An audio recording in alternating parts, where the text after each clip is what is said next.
말씀은 우리가 금방 읽었던 마태복음 28장 말씀입니다. 참고로 마가복음 16장, 누가복음 24장, 요한복음 20장을 함께 읽어주시면 예수님께서 죽으시고 부활하신 사건들이 기록되어 있습니다. 오늘 말씀의 제목은 부활의 실제와 영향력이라는 제목으로 말씀을 전하도록 합니다. 2010년 1월 12일 카리브해 섬나라 아이티 공화국을 초토화시킨 지진을 기억하실 것입니다. 10년이 넘었으니까 잊기도 했겠지만 그래도 아마 아이티의 지진은 대부분의 사람들이 기억을 할 것입니다. 그 당시 아이티는 온 나라의 국가 시스템이 작동하지 못할 정도로 큰 피해를 입었습니다. 그런 참담한 가운데에서도 살아남은 사람들이 있었습니다. 완전히 무너진 잔해더미 속에 묻혀 있어서 살아있을 것이라고는 기대하지 않았던 사람들이 많은 시간 혹은 며칠씩 당연히 죽었을 것이다 라고 생각할 그런 시간들이 지난 후에 살아서 구조대원에 의해 나오는 모습이 TV를 통해서 방영될 때 얼굴 한 번 본 적이 없고 나와 전혀 상관이 없는 사람들인데도 눈시울이 젖게 되고 감격하여 기뻐하게 되었던 적이 있습니다. 아마 여러분도 그랬을 겁니다. 그런데 오늘은 죽었을 것이라고 생각하고 포기했던 사람이 살아온 것과는 비교도 안 되는 엄청난 사건이 일어난 날입니다. 많은 사람들이 보는 앞에서 실제로 죽었고 또 무덤에 장사 지낸 바 됐던 분이 살아난 것입니다. 그것도 죽은 지 3일째 되는 날의 말입니다. 그분은 바로 예수님입니다. 예수님은 TV 속에 나오는 한 번도 본 적 없는 낯선 사람이 아닙니다. 예수님은 나와 상관이 없는 분이 아닙니다. 오히려 나와 직접적으로 상관이 있는 분입니다. 뿐만 아니라 예수님의 부활은 우리에게 많은 선물을 가져왔습니다. 첫째는 구원입니다. 구원은 죄악 때문에 죽어서 영원히 지옥 갈 수밖에 없는 우리에게 예수님이 우리의 죄값을 치르기 위해 죄 없으신 몸으로 십자가에 죽으심으로 우리의 죄를 해결해 주시고 또 부활하심으로 인해서 예수님의 죽음과 부활을 믿고 예수님을 우리의 구세주로 영접하기만 하면 우리도 예수님처럼 몸은 죽지만 새로운 몸으로 부활하여서 영원히 천국에서 하나님과 함께 살게 되는 것을 말합니다. 예수님의 부활은 그 구원을 우리에게 선물로 주셨습니다. 둘째는 평강입니다. 예수님은 부활하시자마자 제자들에게 평강을 주셨습니다. 예수님의 부활은 우리에게 평강입니다. 셋째는 성령입니다. 예수님은 이 땅을 떠나 하늘보좌 우편에 오르시면서 우리에게 성령을 선물로 주셨습니다. 성령은 늘 우리와 함께 하시며 예수님처럼 아니 예수님보다 더 많은 일들을 능력 있게 행할 수 있게 돕고 계십니다. 하나님의 뜻을 바로 알게 도와주시고 순종할 수 있도록 또한 도와주십니다. 이렇게 예수님의 부활은 우리에게 놀라운 하나님의 선물이며 축복입니다.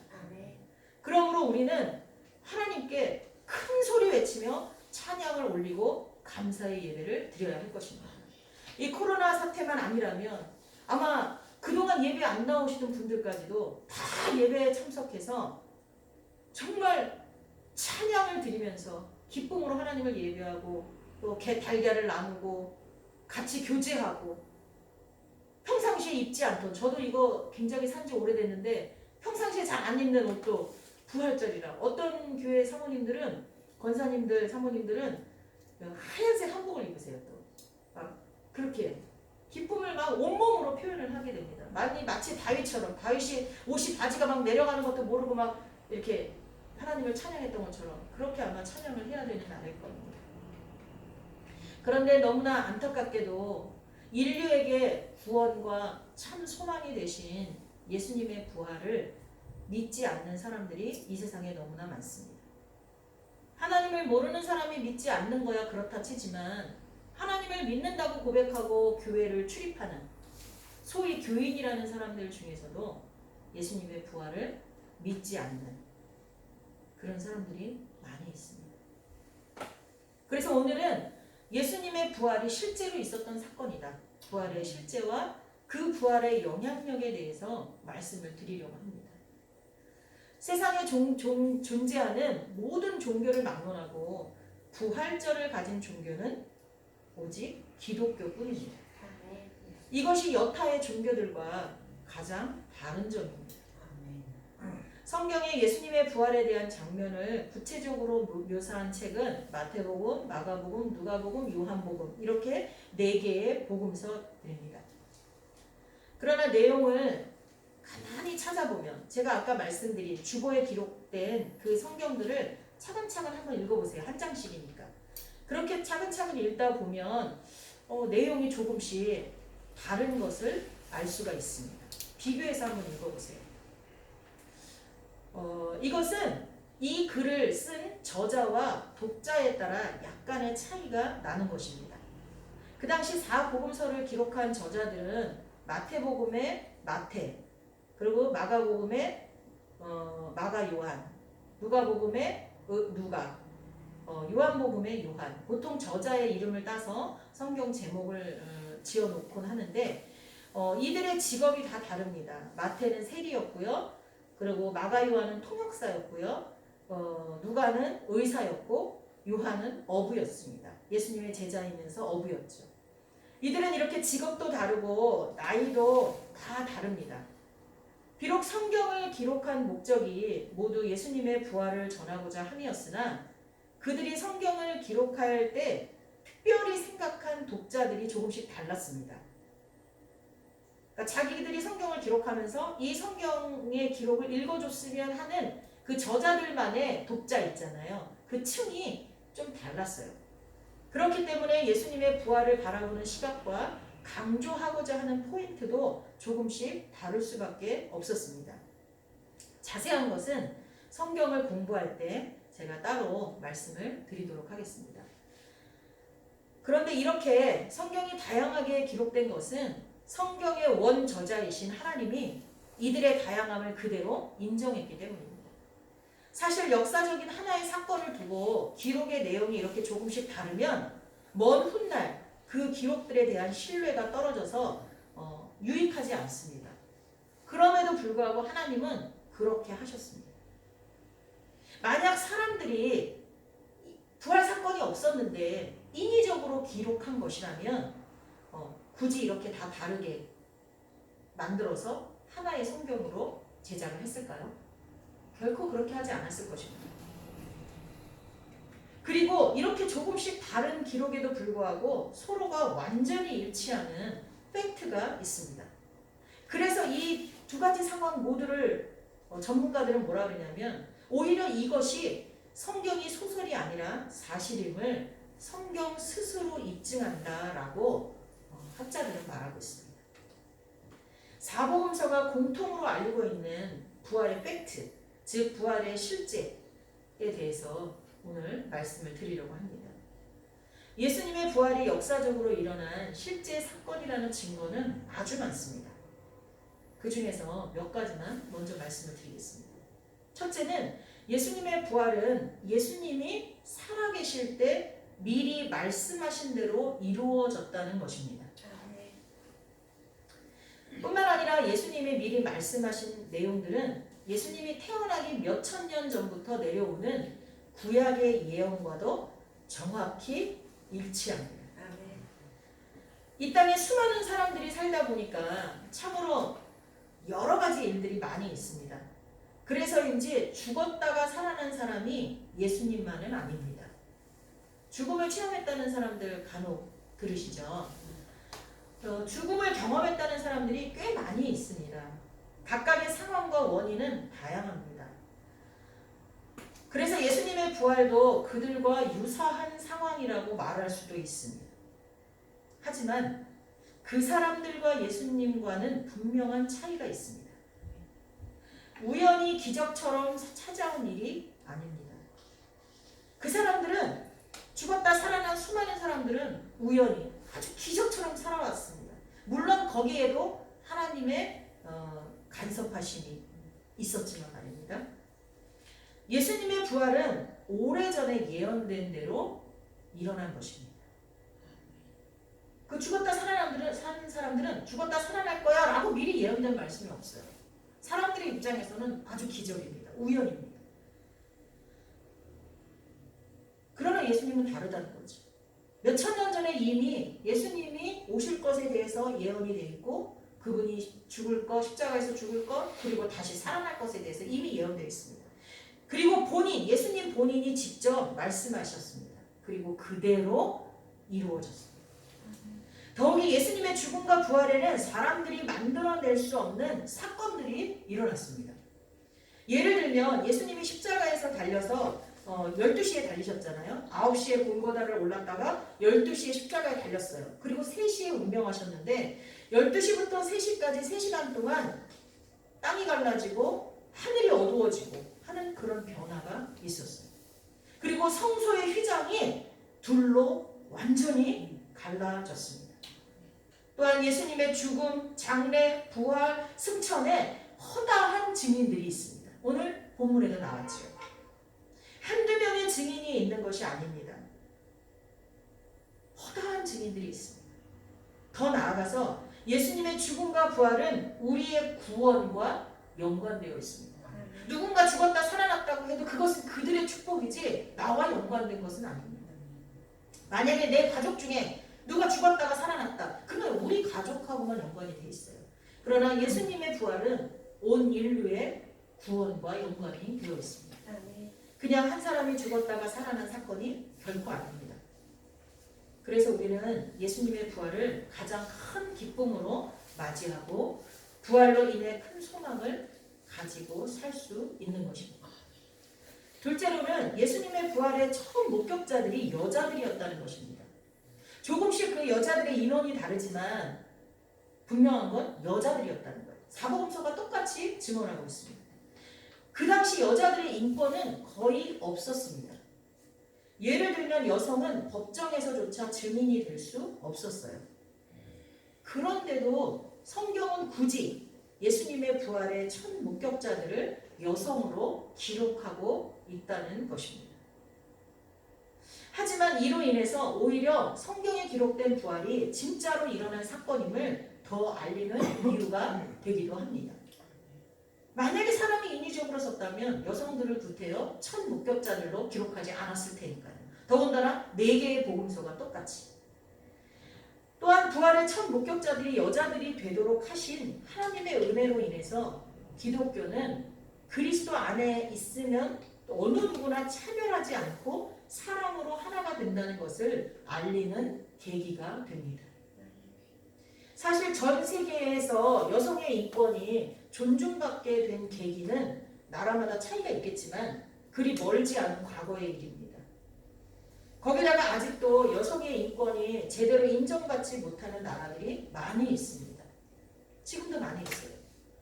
그런데 우리가 중요하게 기억해야 할 것은 여성에게 인권이 생기기 시작한 계기는 어느 나라를 막론하고 거의 대부분 기독교가 들어가기 시작하면서부터라는 공통점이 있다는 것입니다.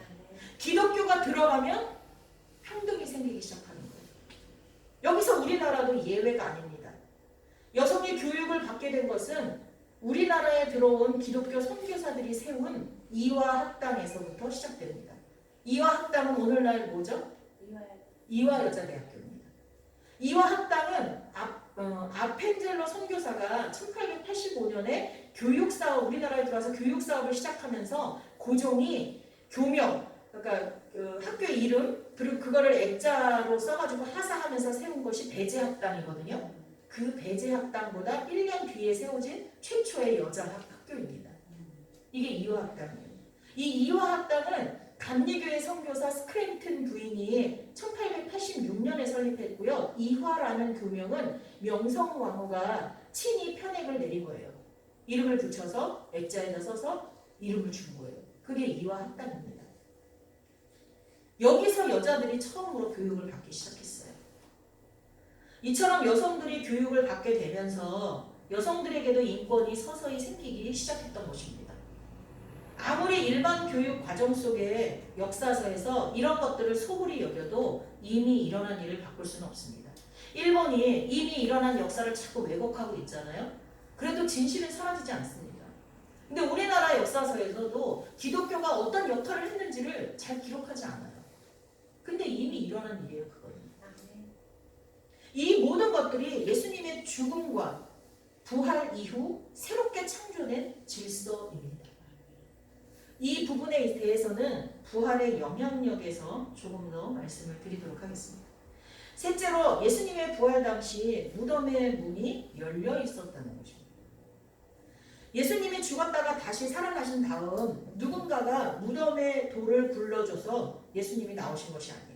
이스라엘의 무덤은 어떻게 되어 있냐면 우리는 이렇게 묘가 땅에다가 땅을 파고 거기다가 시신이 들어있는 관을 묻고 그 다음에 어떻게 하죠? 이렇게 흙을 쌓잖아요. 외국에는 우리처럼 동그랗게 흙을 쌓지는 않죠. 그래서 외국은 그 공동묘지가 공원이 되잖아요. 근데 우리나라는 다 동그랗게 봉분을 올리기 때문에 사실 거기를 공원으로 사용하기는 어렵죠. 우리나라하고 유럽하고 비슷한 데가 국립묘지 같은데 거기는 좀 비슷하게 되어 있긴 한데 근데 하여튼 이렇게 동그랗게 쌓는데 여기는 그렇지 않아요. 돌에다가요 산이 이렇게 있으면 거기다가 이렇게 옆으로 파서 완전 굴을 만들어요. 굴을 그리고 흙이 막 이렇게 무너지는 건 아니니까 이렇게 굴을 만들어서 그 안에다가 시신을 놓고 큰 돌로 막아요. 짐승들이 못 들어가게. 그래서 그 안에 가족들의 그 관을 여러 개 둘 수 있게 되는 거죠. 근데 이 돌의 무게는 이게 뭐 한두 사람이 밀어서 밀리는 그런 정도가 아니에요. 그런 정도면 다른 동물들이 와서 그걸 밀 수도 있고 그렇잖아요. 그래서 근데 예수님이 부활하신 거는 그렇다 쳐도 예수님이 거기서 어떻게 나왔을까? 그 말이죠. 근데 그 문이 자동적으로 굴려져서 예수님이 거기서 나오시게 됐다는 거죠. 사실 그 당시 권력을 가진 많은 사람들은 예수님이 죽었다가 3일 만에 살아날 것이라는 한 얘기를 알고 있었어요. 그래서 혹시라도 그런 일이 일어날까봐 두려워했습니다. 그리고 그런 일이 일어나지 않았는데도 그를 따르던 제자들이 혹시나 다른 곳으로 시신을 옮기고 예수님이 살아났다 이렇게 말할까봐 그것도 겁이 났어요. 어떻게 됐든 무덤을 지켜야 했습니다. 그래서 제사장들이 군인들을 돈을 주고 사서 거기 지키게 했죠. 그런 그들은 지진과 더불어서 돌이 스스로 굴러가 무덤 문이 열리고 형상이 마치 번개 같고 입은 옷이 눈같이 흰 천사들을 보자 어떻게 했다 했어요? 죽은 자와 같이 되었다 했어요. 너무 놀래서. 그 중에 몇 명이 정신을 간신히 차리고 성에 들어가서 되어진 일들을 제사장들한테 알립니다. 그때라도 제사장들이 회개를 했어야 되는데 야 진짜구나. 근데 제사장들 그렇지 않아요. 끝까지 일을 망치죠. 군인들에게 돈을 더 주고 어떻게 하라 그래요?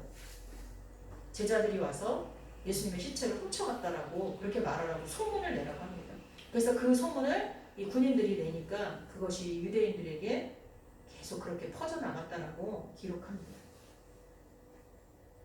이러한 기록들은 예수님의 부활이 실제로 일어난 일임을 부정할 수 없게 하는 기록이라고 많은 학자들은 이야기하고 있습니다. 넷째로는 부활하신 예수님은 제자들과 많은 사람들 앞에 모습을 드러내신 것입니다. 이것은 예수님의 부활이 유기 없는 부활이 아니었다는 것을 증명합니다. 여러분, 우리 한 번 다 죽잖아요. 우리가 죽고 난 다음에 우리가 부활할 때 어떤 몸으로 부활할 거라고 생각합니까? 어린 아이들은 참 순수합니다. 장애인이 부활하면 그대로 장애인인가요? 또 할머니가 부활하면 그대로 할머니인가요? 이렇게 막 물어봅니다. 여러분은 어떻게 생각하십니까? 자세한 건 성경에 기록되어 있지 않지만 우리의 모습이 어떻다고요? 해같이 빛난다 그랬어요. 해같이 빛난다 그랬어요. 실제로 장애인의 모습인데 그 장애인이라는 그런 장애인과 비장애인에 대한 차별이 없는 생각 속에서 그것도 아름답게 보여서 그렇게 표현됐는지 아니면 장애인의 모습이 완전히 우리가 생각하는 장애인이 아닌 사람의 모습으로 나타나서 그렇게 기록하셨는지 그리고 또 할머니인데도 우리가 할머니, 젊은 사람 뭐 이런 거 구별하는 거 생각 자체가 없어서 모두가 아름답게 보여서 그렇게 기록되었는지, 아니면 할머니가 우리가 생각하듯이 젊은 여성으로 아주 가장 20대 그런 여성으로 변해서 그렇게 됐는지, 그것까지는 우리가 가봐야 알겠지. 그러나 분명한 건 뭐예요? 해같이 빛나고 아름답다는 거죠. 사실 아름다움의 기준도 나라마다 다르지 않습니까? 그러니까 어떤 건지 몰라요, 우리도. 그러나 주님께서 아름답다고 하시면 아름다운 거예요. 그렇죠? 분명한 건 육이 있는 부활입니다. 아멘이십니까? 이 육신의 모습이 우리가 생각하는 거는 지금 우리가 생각하는 기준과는 다를 수 있지만 만져지는 육체가 있는 부활이라는 거. 예수님이 친히 우리에게 본이 되셨다는 거. 기독교가 말하는 예수님의 부활은 육이 없는 영의 부활을 의미하는 것이 아니라 영육혼 완전히 다 있는 그런 부활을 말하고 있습니다. 따라서 하나님의 자녀들이 이 땅에 살다가 죽은 다음 부활할 때도 영만 부활하는 것이 아니라는 것을 꼭 기억하셔야 할 것입니다. 이러한 사실은 부활신앙을 가지고 살아야 하는 우리들이 부활을 상상 속에서 또는 의식 속에서만 머물게 하고 우리들의 삶과는 무관하게 하는 무지를 버리게 합니다. 부활을 믿는 성도들은 2번 죽고 2번 살아나야 합니다. 한 번 죽는 것은 우리 안에 있는 육신의 정욕입니다. 예수님을 믿는다고 하면서도 우리 안에 육신의 정욕이, 욕심이 가득하다면 그건 죽지 않은 거예요. 그리스도인은 다 몇 번 죽어야 된다고요?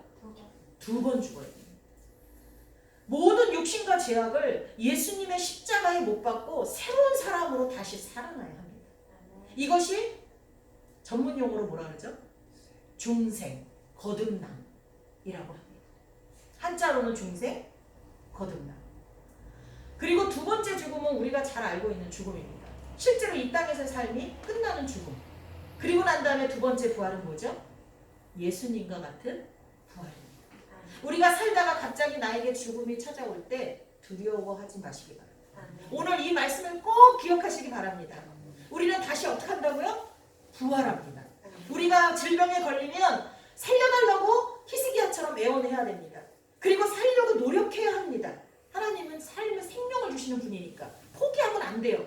그러나 이제 내가 노력을 해도 안 되고 이제 진짜 마지막이 왔다 할 때는 어떻게 해야 돼요? 받아들여야 돼요. 받아들이면서 이제는 여기서 끝나지만 더 좋은 삶이 준비되어 있구나라는 소망. 그때 발휘되는 거예요. 이 부활신앙이. 아멘이십니까? 저는 세월호에서 빠져간 아이들 중에서도요. 정말 예수님을 잘 믿은 부활신앙을 가진 아이들은 살려고 발버둥 쳤지만 마지막 순간에는 하늘 보좌에 앉은 하나님을 봤을 거라고 믿습니다. 예수님. 스데반 집사가 돌에 맞아 죽을 때 죽어가면서 어땠다 그랬어요? 하늘 보좌에 앉으신 예수 그리스도가 벌떡 일어나시는 것을 봤다 그랬어요. 저와 여러분 죽음에 대해서 두려워하지 마시기 바랍니다. 아멘. 이 영향력에 대해서 간단히 말씀드립니다. 부활의 영향력은 첫째로는 예수님의 부활은 우리들의 구원과 부활에 대한 확증을 해주셨습니다. 아니 우리가 구원받았다는 거, 우리가 예수 부활한다는 걸 어떻게 믿어요? 그 증거가 뭐예요? 예수님입니다. 예수님이 산 증거예요. 예수님은 살아계실 때 우리의 모든 죄를 당신이 짊어지고 십자가에 죽을 것에 대해서 말씀하셨습니다. 그리고 3일 만에 다시 살아남으로 죽음의 권세를 가지고 있는 마귀를 무너뜨리고 승리하실 것에 대해서도 말씀하셨습니다. 그렇게 되고 나면 예수님을 우리 인생의 주인으로 영접한 모든 이들도 예수님처럼 부활할 것이라고 분명히 말씀하셨어요. 예수님을 우리 인생의 주인으로 영접한 모든 이들도 예수님처럼 부활할 거라고 말씀하신 그 말씀 믿으십니까? 예수님이 당신이 말씀하신 이 3가지 중에 2가지를 다 이루셨어요. 다 이미 이루셨어. 그럼 마지막 3번째는 당연히 뭐예요? 당연히 되는 거죠. 1번이 맞고 2번이 맞으면 3번은 당연히 맞는 거죠. 그러니 이제 예수님이 말씀하신 대로 우리는 구원받은 자들이 되었고 뿐만 아니라 우리도 반드시 부활할 것에 대한 확실한 증거를 얻은 셈입니다. 2번째는 예수님의 부활은 재림을 기다리는 우리들에게 하나님 나라가 권능으로 임하는 것임을 미리 보여주셨어요. 어떻게 하나님 나라가 임할지. 예수님의 부활은 그 부활 직전에 변화산에서 예수님과 더불어 이미 죽은 엘리야, 모세가 함께 나타난 것과 연관이 되어 있습니다. 이 두 사건, 이 변화산상의 사건과 예수님의 부활, 이 두 사건은 예수님의 재림 때 모든 의인들의 부활을 미리 알려주는 사건입니다. 죽은 자가 살아나서 같이 있었던 일, 그리고 죽은 예수님이 3일 만에 살아나신 이 일, 이 두 사건이 마지막 재림 때 의인들의 부활이 있을 것이라는 것을 미리 보여준 사건이라는 거예요. 복음은 모든 믿는 자에게 구원을 주시는 하나님의 능력이라고 로마서에 말씀하고 있습니다. 그런데 이 복음의 핵심이 뭐예요? 예수님의 부활입니다. 마지막으로 세 번째, 예수님의 부활은 남자, 여자, 이방인, 장애인 이 모든 사람들의 차별을 종결시키고 예수님 안에서 하나가 되게 하셨습니다.